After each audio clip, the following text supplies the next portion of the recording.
the Gospel of John, where you now are replacing the logos with the pathos and recreating a whole new religion. Well, so this is why I think that a post-Christian nation is a prime candidate for what we're seeing. Because you're not serving, you are no longer reaching most people and connecting with them with the idea of serving a sovereign, eternal, totally transcendent God that's not part of the universe. You're now telling them meaning exists in creating society the way that we can imagine and reimagine it. And we can imagine a perfect social society. And your meaning is found by taking part in the process of becoming a society that makes the right kind of people, that makes the right kind of society, that makes the right kind of people, until we get ourselves back to society becoming a humanized garden out of the jungle.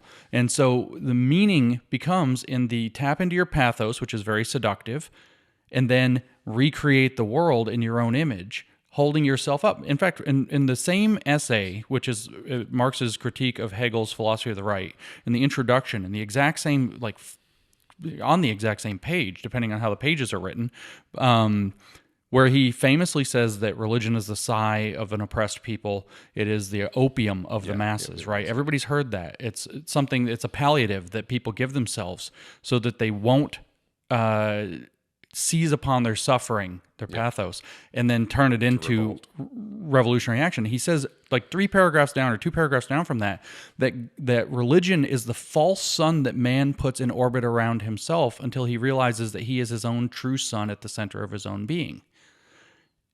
Man made into God. Man making himself into God through this process. So there's which you may know by now, which is exactly what we believe Satan says of himself in the Old Testament. Yes, absolutely. So I say the serpent. And so this is exactly what we're seeing here. And what you find is that's a very meaning-laden project. And so people who have lost the idea that to paraphrase from Viktor Frankl, man's search for meaning has something to do with figuring out what this is, transcendent, deep, perfect deity is that we're now supposed to serve. It is now, wait, no, I seize the reins of understanding the social conditions of the time, and I know what the possible trajectory is. I imagine a perfect future, and I commit myself to the class role of working to create that. That's a very meaning-laden project. It's also a very now project, whereas serving God, when you're having your moments of despair, feels very abstract. He feels very remote. People cry out, God, God, where are you? You know, you read the story of the New Testament is basically the Israelites screwing up over and over again,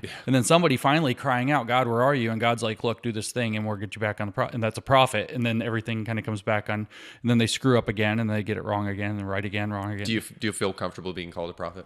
I think that I've heard stranger because you're actually serving in that role. I want to say something. I know. I think about the irony of that a little bit. Yeah. Sometimes. I want to say something real quick. Going back to pathos for just a moment, because we're seeing, if you want to call it this, and this sounds pejorative and it's not meant to, but the useful idiots of the evangelical pastor or the conservative pastor that is doing the yeoman's work of the progressive Christian comes in the way of pathos because they've been convinced that you're a good person or that you're sympathetic and you're empathetic, all things that are very important to Christians, if you echo these talking points that are clearly leftist. Like if you echo Black Lives Matter, that's how you show not only your woke credentials, but that's how you show you truly are a benevolent person. So this is what we're falling for in the Christian church so very often. So I want to give you a couple quotes, and this may be a little bit leading, but I want your honest opinion as you hear them. And these are from prominent evangelical white pastors. Mm-hmm. And so this is from one of them. He says, as a white pastor, so already we got identity in there, identity politics. I want to lay aside more of my preferences. I don't want to speak on issues popular to white followers and stay silent on issues not popular to non-white followers. As a white pastor, I have blind spots. I am part of the problem. And then 2 more. Pathos. The Bible gives this refrain over and over and over again. Let the nations be glad. Let the nations be glad. Let the nations be glad. This is not about a group of white folks in English. Now, the problem I have with this is that every Christian knows that. Every Christian knows this is not speaking to white English people. And so it leaves us saying, why are you even saying that? Why are you even bringing that up, since no white people actually think God's like, by the way, this is only for you whiteys. No white evangelical believes that. And then the same pastor went on to say this in the documentary that you were in. If we find, and by the way, that is by what standard fantastic. if we find an Anglo 8, speaking of like leadership scores, I forget what the scale is, but needless to say, if we do a leadership score for people we want to hire, if we find an Anglo 8 and an African American 7, which one do we want? We want the African American 7. When you hear some of that stuff infiltrating the evangelical church, what does it make you think? I mean, since I'm talking in a Christian context right now, I'm all up in the gospel. I hate to put it that. I know it's weird. You build me as an atheist, but I am. I'm all up in the gospel. So one of the first things I think when they're making these declarations, the so-called positionality must be intentionally engaged, which is your social position in the structural hierarchy created by the Marxist understanding of the structure of society. I, as a white guy, blah, blah, blah, blah. Well, what I think is, to the hypocrites who pray in public, you've got your reward. There it is. Yeah. You've got your reward. And so for everybody who actually cares and wants to enter the kingdom, you should go to your room and pray in private, and the prayer should go, Our Father who art in heaven, et cetera, et cetera. So I think that. Another thing that I think of the story with Jesus on the mountain with Satan's arm around his shoulder saying everything you can see will be yours if you just go along with what I'm offering you. And so we're going to go along with the program of the world that's being offered here. We're going to have this whole new world order.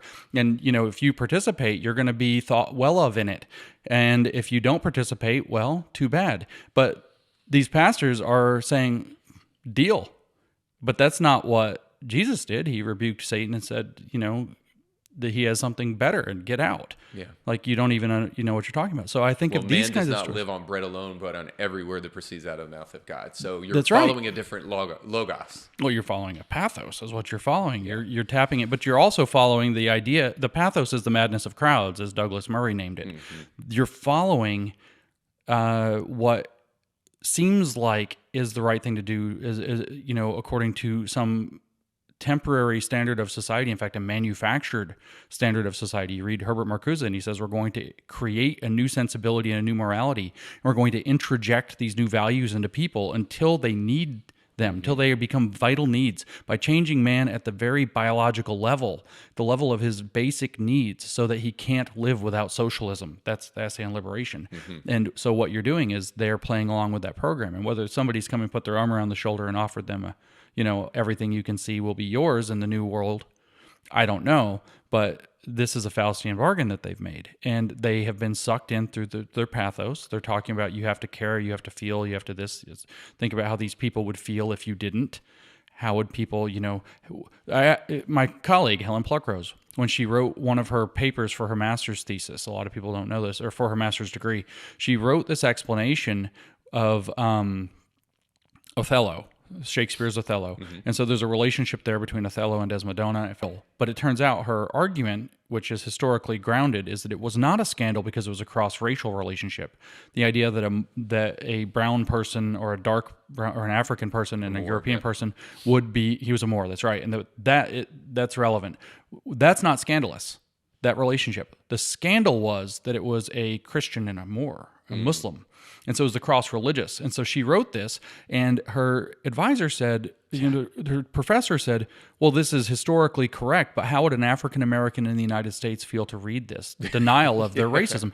It's crazy. It's the pathos. And so the seduction is there through the pathos. Yeah. And that's what I see happening with these people. And the other story, when you're reading this, is like, that I think of, again, I told you, I'm in the church, so I went straight to the gospel, like as one should. As a good atheist. Good job. As a good atheist. And so I think about the story where, Jesus is picking up sticks on the Sabbath, and they're like, don't you know the law? And he's like, I am the law. Yeah. And it's like, these people are like, don't you know the new law of society? But Jesus said, I am the law. Yeah. Right? And so they've lost their path. Mm-hmm. The enemy in the Bible is described as the deceiver, as the prince of lies. And so pathos has taken them off of their route, and they've accepted a nest of lies that feeling is more important, and that the law of man in the given era is more important. And then the Pharisaical, attending to all the details is what matters, or I guess it's Pharisaical, rather than keeping your eyes fixated on the Father, as Jesus said that he was doing and that you should do through him. Okay, so I got to, because we're running out of time, I really want to get to two last things. So as quickly as possible, and I know this is kind of like an important one to do quickly, but What is the chief danger of Marxism? Because, okay, so we've explained kind of where these things are coming culturally. We see kind of like the demolishing of women's sports. We see critical race theory. We see radical gender ideology in the trans movement. We see all these things going on in society. We track that down to Marxism. And then I still think some people say, oh, Marxism, whatever, we created a society that's kind of resilient against such things. That's what the Constitution's for, whatever they may say. But what is the chief danger of Marxism? And I'll just tell you, for me, what I come back to, it's kind of like postmodernism, Marxism, and there's similarities there, but the chief danger, I think, is relativism. It's full-on assault of objective truth, almost like what you were alluding to when you were talking about the logos and the importance of truth over emotions. I think relativism is the kind of thing that causes parents to raise small children with gender confusion, because it gives them the woke virtues of registering on TikTok and getting likes and all those kind of things. I think it does no limit of really, really great harm to people if we don't understand basic biological realities like man and woman and those kind of things. Yeah. And all of that I trace back to, and that's just one example for the many things that we could talk about, I trace that back to relativism and how dangerous that is. I think that's dangerous for Christians, because we are a people that believe that the truth is necessary to come to the gospel of Jesus Christ. The truth is that is true, and that you need an understanding of truth to accept the gospel.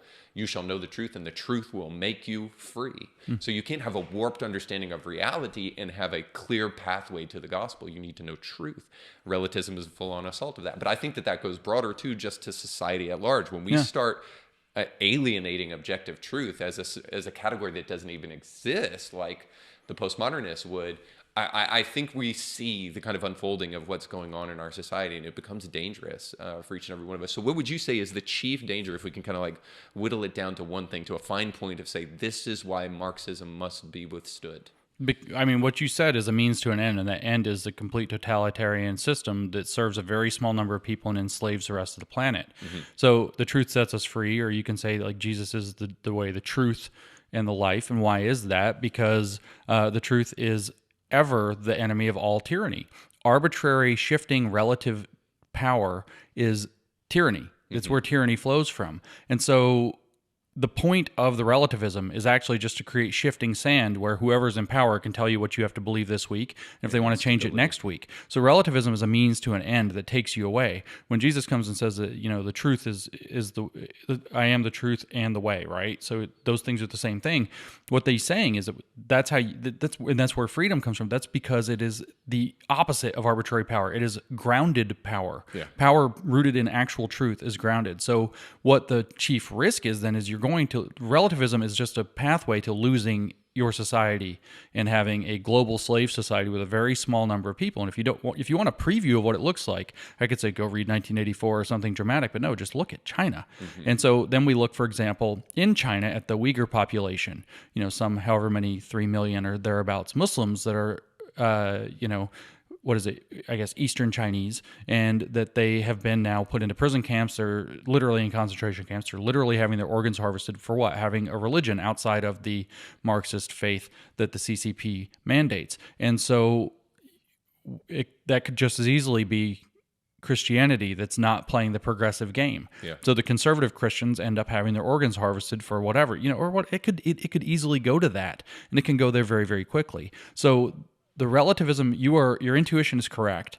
The point with the radical subjectivity or radical relativism, it has a theological point in Marxism, but a practical point is that whoever controls that which you get to call true can seize absolute power and can do crazy things with it. Yeah. So you just got done watching a small excerpt of a much larger episode. You can find the link to that full episode down below in the description of this video. So you definitely need to check that out, because if you like that clip, you'll like the much larger episode. And while you're at it, don't forget to like, share, and subscribe, and click that little bell to be notified when great new episodes of Indie Thinker come your way. Thanks for watching.